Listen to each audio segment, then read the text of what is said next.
কোনো দুইটি পিসকে সংযুক্ত করার জন্য দুইটা পিসকে এক লাইনে সংযুক্ত করি এবং জয়েন পিস টুলে ক্লিক করি।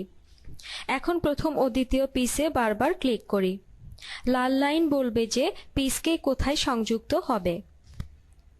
চেঞ্জ ডাইরেকশনে ক্লিক করে শুরু এবং শেষের পয়েন্ট সিলেক্ট করতে পারি। যেখান থেকে পিসকে সংযুক্ত করতে হবে, উপরের দিকে এখান থেকে অথবা নিচের দিকে এখান থেকে। যদি দুইটি পিসের মধ্যে সিম অ্যালাউন্স থাকে তবে ডিলিট সিমে ক্লিক করে এটা ডিলিট করতে পারি। মুভ পিস অ্যালং সাইড অনলিতে টিক চিহ্ন দিয়ে ওকে করব, তবে দ্বিতীয় পিস প্রথম পিসের সাথে সংযুক্ত হয়ে যাবে। এটা নিজে নিজে আলাদা হয়ে যায়, দেখতে পাবো আলাদা আলাদা পিস। যদি আনডু করি, এটাকে জয়েন করি এবং এইবার টিক চিহ্ন মুভ পিস অ্যালং সাইড অনলিতে সরিয়ে দিই।